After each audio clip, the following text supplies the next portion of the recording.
kembali lagi di channel saya. Selanjutnya kita akan ngebahas SKB Dokter Umum mengenai materi kedokteran, latihan dan soal. Di sini saya akan membagikan beberapa soal yang mungkin saja bisa jadi bakalan keluar saat SKB nanti. Langsung aja ke soal yang pertama. Laki-laki 24 tahun sesak nafas mendadak sejak 2 jam yang lalu setelah mengangkat peti kayu. Riwayat trauma disangkal, demam dan batuk juga disangkal. Suara paru hipersonor pada paru kanan serta penurunan suara nafas paru kanan. X-ray gambaran hipolusen dan avaskular. Diagnosa yang tepat adalah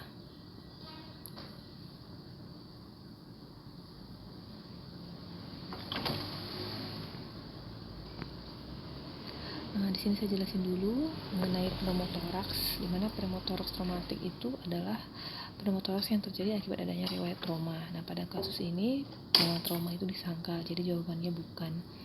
Yang kedua, pneumotoraks non traumatik, di mana terjadi secara spontan. Nah, pneumotoraks non traumatik ini terbagi atas dua.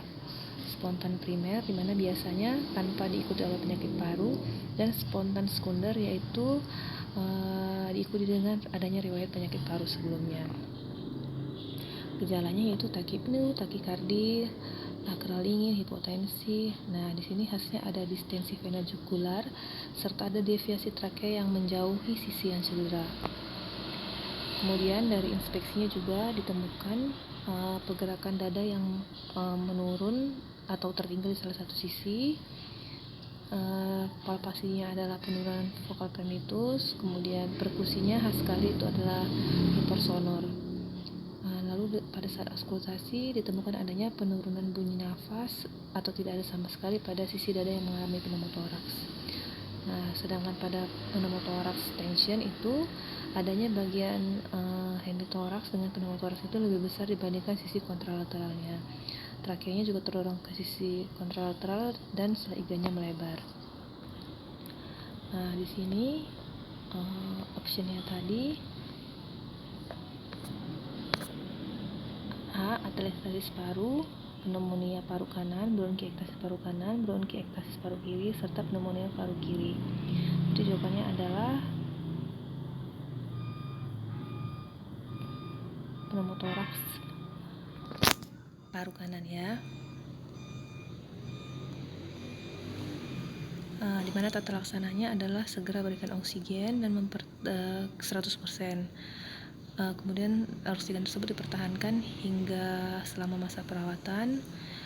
Kemudian aspirasi di sela iga kedua linear clavikula dan dapat juga diberikan pemasangan selang trakostomi atau kateter interkostal jika aspirasi sederhana tidak efektif ataupun torakoskopi tidak tersedia. Nah, ini saya jelasin juga sedikit mengenai diagnosa lain. Anda tahu yang bisa saja bakalan keluar pas SKB, dimana kalau tension pneumotoraks itu tata laksana adalah dengan melakukan kompresi jarum, dan open pneumotoraks tata laksana adalah dengan pemasangan kasa 3 sisi. Kemudian soal yang kedua, dimana seorang pasien didiagnosa MDR-TB, maka pasien tersebut resistensi terhadap A. isoniazid, rifampicin, etambutol, dan pirazinamid. B. rifampicin, isoniazid. C. etambutol. D. salah satu OAT lini kedua. Nah, jawaban yang tepat adalah kita jelasin dulu definisi dari masing-masing penjelasan definisi dari beberapa istilah-istilah berikut. Nah, yang pertama adalah monoresisten, yaitu resistensi dari salah satu obat antituberkulosis lini pertama aja.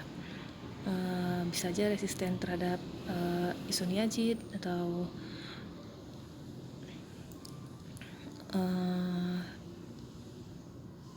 streptomycin dan lain sebagainya, tapi dia cuma satu jenis aja. Yang kedua poliresisten, di mana resistensi terhadap 2 jenis obat antituberkulosis, tapi dia selain daripada rifampicin dan isoniazid.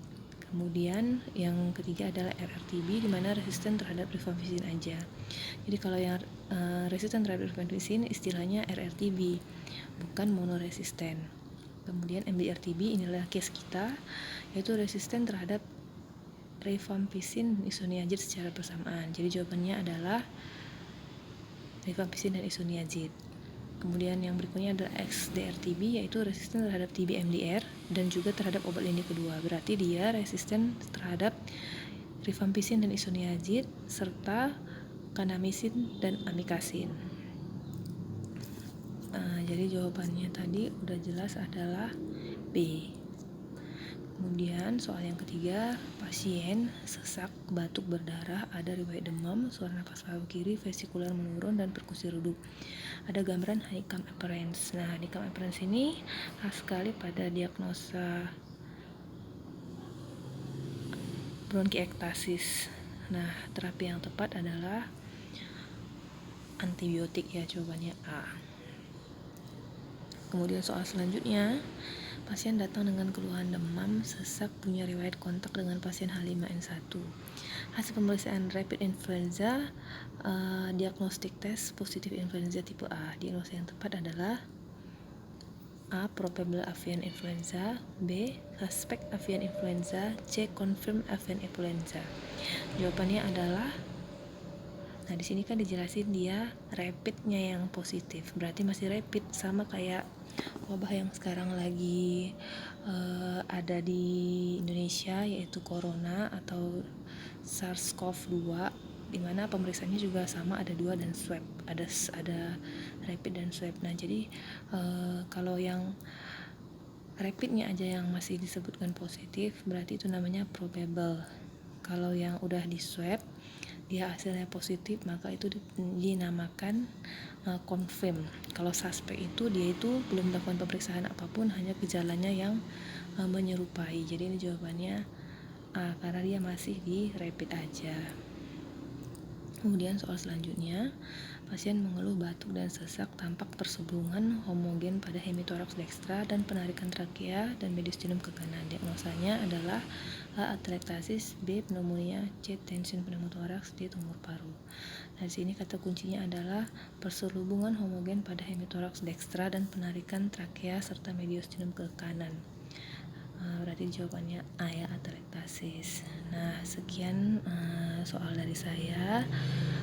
Semoga bermanfaat buat teman-teman yang mau melanjutkan SKB Dokter Umum. Terima kasih.